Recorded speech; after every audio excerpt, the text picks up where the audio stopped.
nañ aw sasu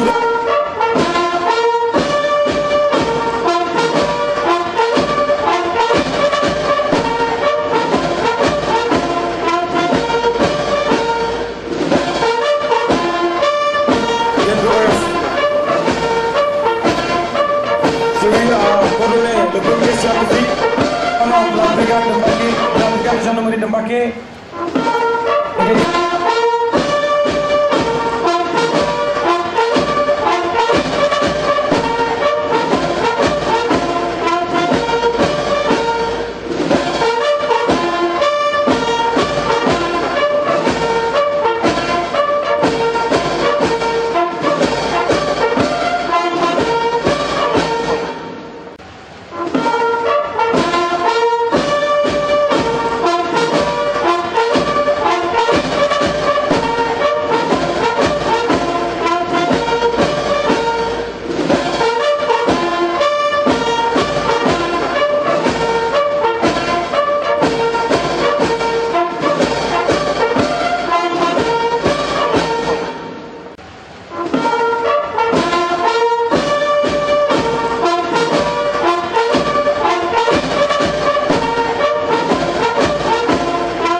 de Mbacké, de la brigade de gendarmerie de Mbacké.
celui à coordonner le comité scientifique de la brigade de Mbacké, de la brigade de gendarmerie de Mbacké.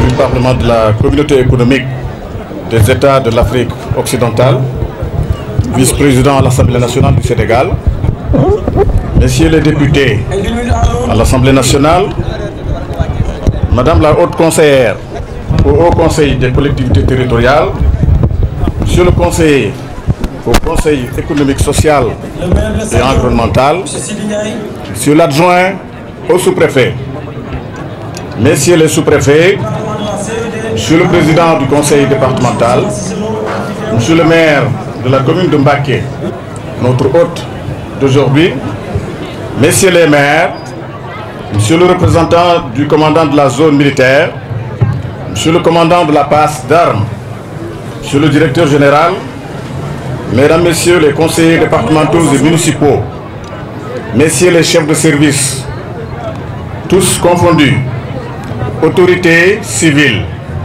politiques, académiques, distinguées autorités religieuses et coutumières, mesdames, messieurs, chers invités, distingués hôtes, aujourd'hui, 4 avril 2017, le Sénégal fête le 57e anniversaire de son accession à l'indépendance et à la souveraineté internationale. C'est assurément un jour historique qui nous rappelle chaque année la nécessité de travailler davantage pour assumer pleinement notre destin. Après nous être interrogés ensemble en 2016 sur les nouveaux paradigmes sécuritaires, en l'occurrence le terrorisme, cette année, le thème retenu est, je cite, le rôle des forces armées, des forces de défense et de sécurité dans la protection de l'environnement, fin de citation. Cela pourrait surprendre un observateur non averti, car les forces de défense et de sécurité sont perçues traditionnellement et seulement comme investies du rôle de défense du territoire national en assurant la paix intérieure et la souveraineté aux frontières. Oh que si. À cela se sont ajoutées de nos jours des missions, j'allais dire, plus actuelles, avec les nouvelles menaces qui ont pour nom, entre autres, érosion côtière, pillage des ressources minières, énergétiques, forestières, halieutiques et j'en passe. Celles-ci sont autant, sinon plus problématiques, en ce qu'elles peuvent hypothéquer tout notre avenir sur le plan économique, social, mais surtout et surtout provoquer des déséquilibres importants pouvant aller jusqu'à perturber de façon durable ou peut-être irréversible nos écosystèmes et plus globalement la biosphère elle-même. C'est dire toute l'importance du thème et la gravité qui s'y attache. Mais comme pour conjurer le mauvais sort, le démon, on le sait tous, Monsieur le Président de la République a inscrit dans le dispositif constitutionnel sénégalais une avancée majeure en consacrant de nouveaux droits et de devoirs, particulièrement ceux de la préservation des ressources naturelles, de l'environnement et de la prise en compte du développement durable. C'est pourquoi, plus que jamais, la pertinence de tels choix s'est amplifiée avec donc le Conseil économique, social et environnemental. Les menaces ne sont pas nécessairement ou seulement pour nous d'abord, pour les forces de défense et de sécurité ensuite, pas seulement d'ordre militaire, vous l'aurez compris. Elles peuvent aussi être d'ordre économique, politique, environnemental. Cela ne devrait donc étonner personne qu'au Sénégal, avec le concept armée-nation qui place les forces de défense et de sécurité en général, l'armée en particulier, dans une interaction positive avec l'environnement civil, dans notre cas d'aujourd'hui par la protection de nos ressources. Déjà, en 2010, à l'occasion du colloque international tenu à Dakar, dont le thème était Forces de défense et de sécurité au cœur de la sécurité humaine, quelques pays africains avaient compris les enjeux du développement durable. Nous devrons donc tous ensemble nous mobiliser pour relever tous les défis liés à l'environnement. Je profite de cette tribune, la tribune donc qui m'est forte pour appeler tout le monde, à tous les segments, à relever le défi. Je voudrais pour terminer remercier tous ceux qui, comprenant l'importance de cette fête, ont contribué à la rendre belle et agréable, surtout pour les jeunes. Les citer prendrait du temps. Mais vous me permettrez de remercier M. le Président du Parlement de la CEDEAO qui, par sa seule présence, montre l'attachement qu'on devrait avoir pour son terroir. Merci aussi à M. le maire de la commune de Mbacké pour nous avoir accueillis et nous aider. Merci à toutes les autorités, M. le Président du Conseil départemental. Merci aux autorités militaires, paramilitaires, surtout, donc qui ont réussi le défilé, mais aussi politiques, religieuses, coutumières, aux anciens combattants, aux jeunes, tous qui ont participé à faire donc de ces fêtes, comme je l'ai dit, une bonne fête. Félicitations à vous, monsieur le représentant donc du COMZON. Vous nous avez donné entière satisfaction. Donc nous le dirons à nos supérieurs.